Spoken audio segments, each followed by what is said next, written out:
When the Sacramento Kings collectively shoot the ball well from three, they're going to blow teams off the floor. Rhino, first half, 14 made threes for the Sacramento Kings, all right, shooting 51%, 14 of 27. They're up 77-57. Conversely, the Toronto Raptors made only 5 of 17. That's your ball game right there. Yeah, that's a great way to summarize it, Grant. And then just besides the three-point shooting, they're doing all the other things. They're out rebounding them second chance points. My goodness, last time I checked, 16 points or 15 second chance points. So well done. I think, Grant, easy to say, best first half I can remember. Yes. I was just going to say the same thing. I can't remember the last time the Kings played a half this well. And again, there's I think most teams would say this, when you make threes, okay, you're going to have a good half. And when the Sacramento Kings are making their threes, this is what happens. Jerry, 3-point shooting, right? 3-point shooting. Sacramento shoots 14 of 27. That's your ball game right there. I mean, the first half, I don't think you could play any better. As you said, the 3-point shooting was there. The bench was terrific, and rebounding, obviously getting second and third efforts and everything. So, that's as good as your Kings can play That's right there. And that's you play like that. A lot of games you're going to win, most of them. Ryan, 22 assists, 6 turnovers. That's a phenomenal stat at half. Think about that. 22 assists, only 6 turnovers. Grant, it's beautiful basketball. The ball is moving. Everybody's touching it. You have 4 starters that are in double digits. And Grant, here's something we're not touching on. Toronto scoring first quarter, only 27 points. Second quarter, only 30. Yeah. Here's something else we're not touching on yet. Harrison Barnes and Keegan Murray are both playing well on the same night. Look at Harrison Barnes. He was, 12 points in 15 minutes. I still would like to see him rebound a little bit better, but there weren't a lot of rebounds to be had. I thought Keegan had a tremendous all-around half. Not only did he score, but, I'm looking at his numbers. He had 8 rebounds. That's outstanding production by Keegan Murray. Yeah, that's, when you get him rebounding like that, along with Domas, there aren't a lot of rebounds. So that part of it. But I think Harrison, the last few games, for the most part, he's starting to look for his offense more. And that's good. Thank goodness. You need him to be a little more aggressive. I always said that's one of the things about Malik Monk.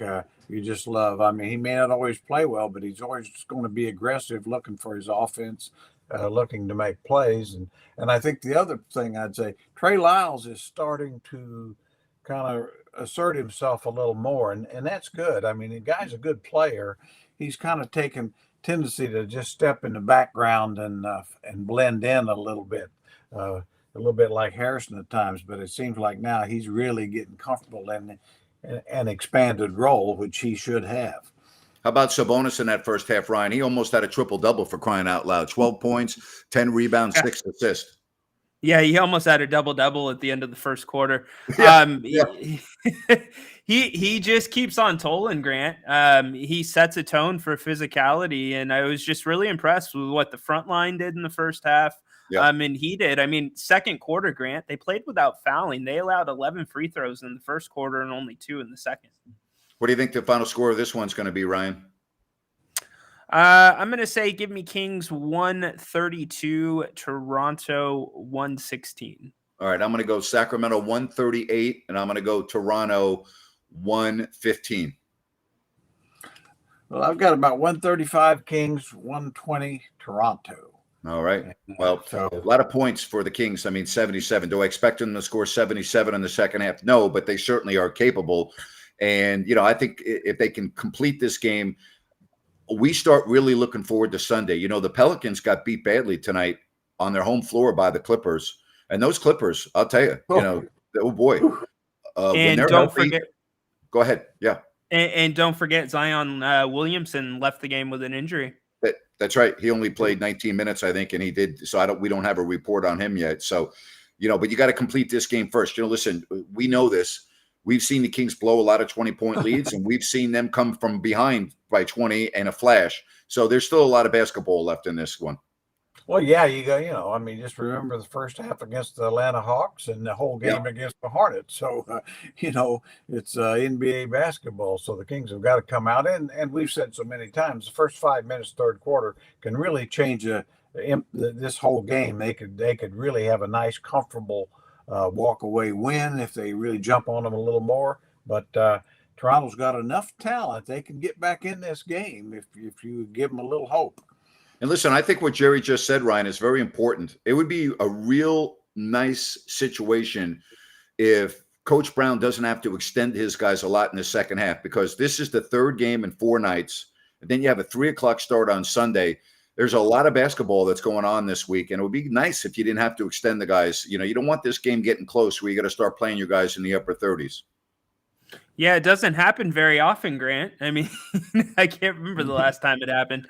But yeah, it sure would be nice. Considering this week, Grant, it has been a tough week. They've only had a day rest since the back-to-back, and they play again Sunday. So in Toronto, that would make it more impressive. They fight till the end usually. Yeah. Well, again, 77-57. Jerry, any negatives to that first half? I didn't see any. Well, missed free throws. Oh, okay. There you go. They have got to, Yep. I mean, they didn't get You're that right. much, but I mean, that's a real weakness with this team right now. And I don't really understand it. But when you're dead last in the league, you're dead last in the league, and that's a weakness. Yeah, 3 of 7. They didn't get to the line a lot, but you're right. They're missing them. And, don't think, folks, that that's not an important stat that we keep talking about. And Jerry brings it up often. But, I mean, I hate to go back in time, but the Kings didn't go to the NBA Finals in 2002 because they missed 14 free throws in Game 7 on their home floor. I mean, don't think that that's not important. And the fact that the Kings consistently are poor from the line could really bite you when you get to the meat of this schedule, and particularly, hopefully, in the playoffs. You can't be missing free throws like that, Ryan. We talk about this all too often. Yeah, and I want to highlight something Jerry said. He said too few of them, Grant. I mean, only a few free throws tonight. Jerry, this seems like a trend with this team. They're not getting to the line very much. Because they all shoot threes. Yeah. That's one thing, Ryan. I agree with you. I think that's one thing they have to be a little quicker to recognize. If the comfortable threes aren't there, get it to the basket, play inside out, and draw more fouls, because that's kind of a weakness of this team, to where they don't really recognize that very quick. Jerry, when you're a 3-point shooting team and the 3 ball's not falling, is it tougher to get a whistle when you're taking it to the rim and trying to draw that cup? I don't think so. I mean, I don't think the referees think about that. I mean, they miss calls, but I think at the end of the day, the rules are the rules. I just think for teams that are really 3-point dependent, they have a tendency to stay with it and take bad shots rather than comfortable shots, and that's where runs get turned around pretty quick. Hey, I want to just respond. There's a lot of people talking about a possible Siakam trade, pulling out of the trade, all that. Jerry would be a lot better than I to talk about this, but don't pay attention to what you hear and what you don't hear, because agents put out a lot of false information to benefit their clients. Organizations sometimes have leaks. The good organizations don't. But when you hear stuff, most of it is generated by a player's agent, and they have connections throughout the league like Woj or Shams, and then all of a sudden it spreads, and most of the time, like 99% of the time, it never happens. Like, Jerry, I know when you made, I think still to this day, the second biggest trade in the history of the Kings, or arguably the first, when you traded to acquire Mitch Richmond. Nobody knew about that until it happened. Yeah, that's what you got to do, and it's hard to do because, like you said, it rightly so, the agents usually get involved. There's a reason they do, because they want to create, an extra value, and they've got, like you say, Woj and guys to go to. But having said that, well, is Siakam on the trade block? He probably is. What value does he has? He has quite a bit because he's really good. But the other part is it's diminished greatly by his contract situation. Not many teams are really interested in taking him on as a rental, because he'd be a total free agent. And then some of them aren't willing, even if he would be willing to sign for $150 million. That limits a group a little further. He's a guy a lot of teams would like to have, but there's a price that you just wouldn't pay. Yeah, and Yeah, again, you're not getting a player like that for free. So, if you give up, which you would have to, quality players, and then at the end of the process, Siakam ends up playing for the Lakers next year or somewhere else, you're left Yeah. in a bad situation. Yeah, well, that's Grant, that's a franchise killer, something like that. Right. Grant, you're rolling the dice that whoever you traded away for him, it has now made you a championship team that you are winning this year. And the one thing I just wanted to add about this Siakam talk, you got to realize there had to be a story coming out of tonight, right? There's been so much talk about him and the Kings. So Yep. what are the teams going to say? Something has to be said. Well, you also have to look at this. Jerry makes a very good point. All right. Regardless of whether the Kings make a trade or not, assuming that Keegan Murray is not part of any trade package, and there's a big swell, obviously, to keep Malik Monk. You got to remember what the contract is currently for Fox and Sabonis.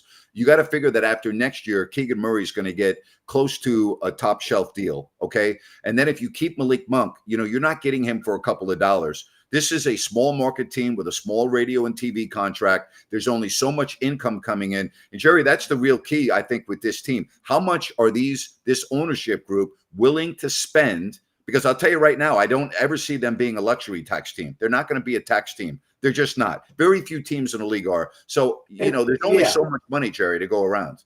Yeah, exactly. And I mean, really, if you're going to be a luxury tax team, and there's times when you should be, it's when you are a serious contender. I mean, when you really feel like you can win the whole thing or contend for it. And that's, I think the Kings are a ways away there. I do think one smart thing they could do, and I think always felt that way, they probably should have did that with Fox, is wait till they're restricted. You can't lose them. That's right. Why sign them to a big contract early? Great point. Well, with Fox, the Supermax, if he was to make first team All NBA. Well, that's now going forward. But I mean, at the time they signed him to the current contract, right? He basically had never been an all-star or anything. That's correct. So they were bidding against themselves, and certainly Fox has proven to be worth that and more. But my point was, if you didn't do that until you had to, now trade-wise, well, things can look different. You've got more space to do it. And I've always said that just being part of the rules and competition meeting and stuff for years is basically teams, especially small teams, fought for that. That was one of the key things, restricted free agency, and so few times do teams use it. And a lot of fans don't even understand that. Is like restricted just means you can't lose them. That's correct. You can match any offer, so you can't lose them.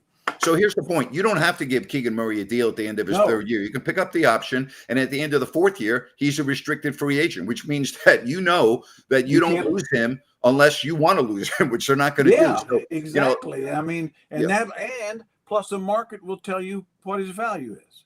Yeah. But isn't that double-edged sword, though? Don't you want to get him at a lesser value, possibly, at an earlier time? Because if you get him past Well, yes and no. I mean, in other words, I don't know that you won't always do that.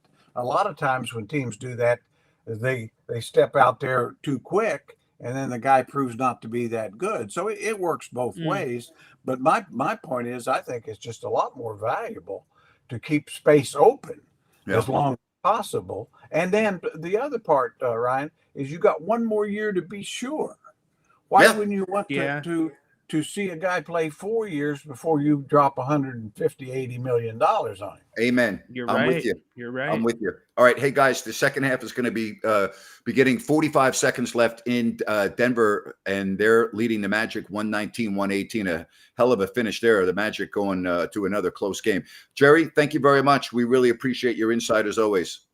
Thank you, guys. See you Sunday. Hope you have a nice post game. Thank you, buddy. Ryan, we'll talk to you in about an hour, my friend. And for everyone else, yes, join us right here. Post game show. Light the beam, I think, is going to happen. I think they're going to be lighting the beam tonight. We'll be with you in about an hour. So long, everybody.